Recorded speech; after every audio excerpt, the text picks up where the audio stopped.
In figure, K is given as 100 Newton per meter, mass is 1 kg and force is 10 Newton. Find the compression of the spring in the equilibrium position, right? So first of all, at equilibrium position, this is my block M, a force F will act in this direction and a force Kx will act in this direction.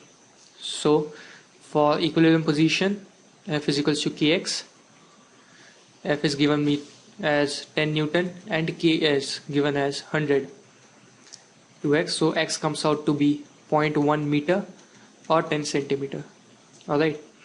In second part, I had to calculate a sharp blow by some external agent imparts a speed of 2 meter per second to the block towards left. Find the sum of potential energy of the spring and the kinetic energy of the block at this instant. Alright. So the total energy at this very instant can be written as half of K x square plus half of m v square. So to substitute the value, I have half of K is equals to 100.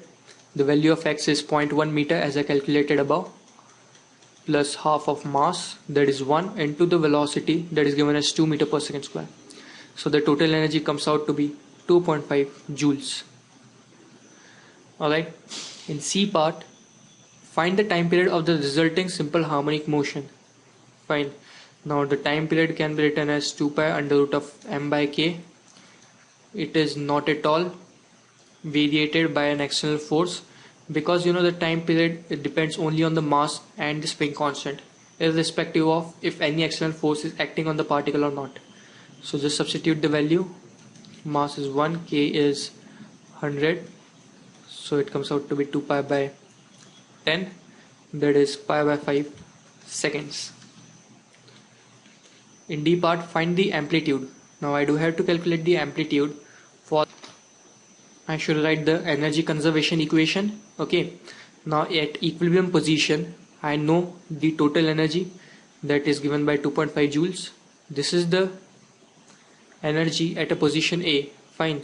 And after it reaches the extreme position, the energy of the spring can be written as half of K, let's say x plus delta whole square.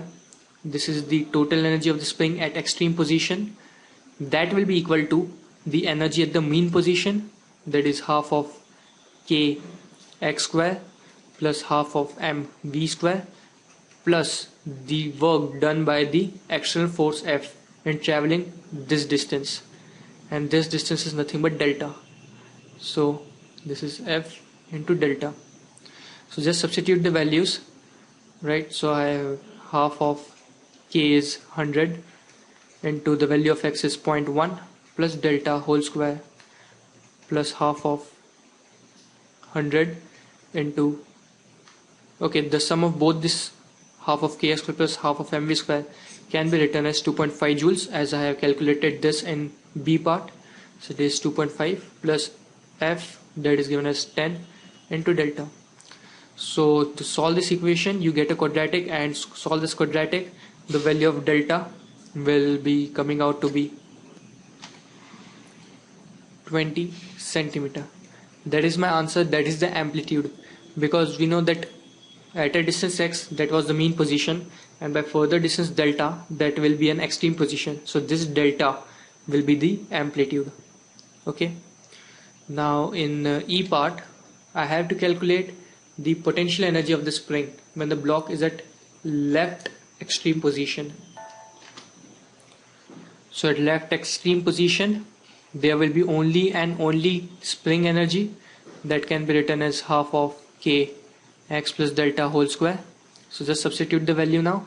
Half of K 100 into the value of x is 0.1 and the value of delta is 0.2 whole square.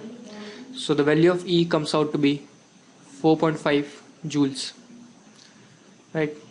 Now in next part, I have to calculate the potential energy of the spring when the block is at right extreme position. So I can write the potential energy of the spring at left extreme is equals to potential energy at right extreme plus some work has been done by the force, that will be equal to the total displacement, F into total displacement from z extreme to right extreme. So the potential energy at left extreme is 4.5 joules minus the force, that is 10, and to total displacement. The total displacement will be 2 times of amplitude, so it will be 40 centimeter or 0.4. That is the potential energy. So it comes out to be the potential energy at the right extreme will be 4.5 minus 4, that is 0.5 joules. That is the answer. Now it is asked that the answer of B, E and F are different. Now why it is happening so? Because although the principle of conservation of energy is applicable, but an external force is constantly acting throughout the motion.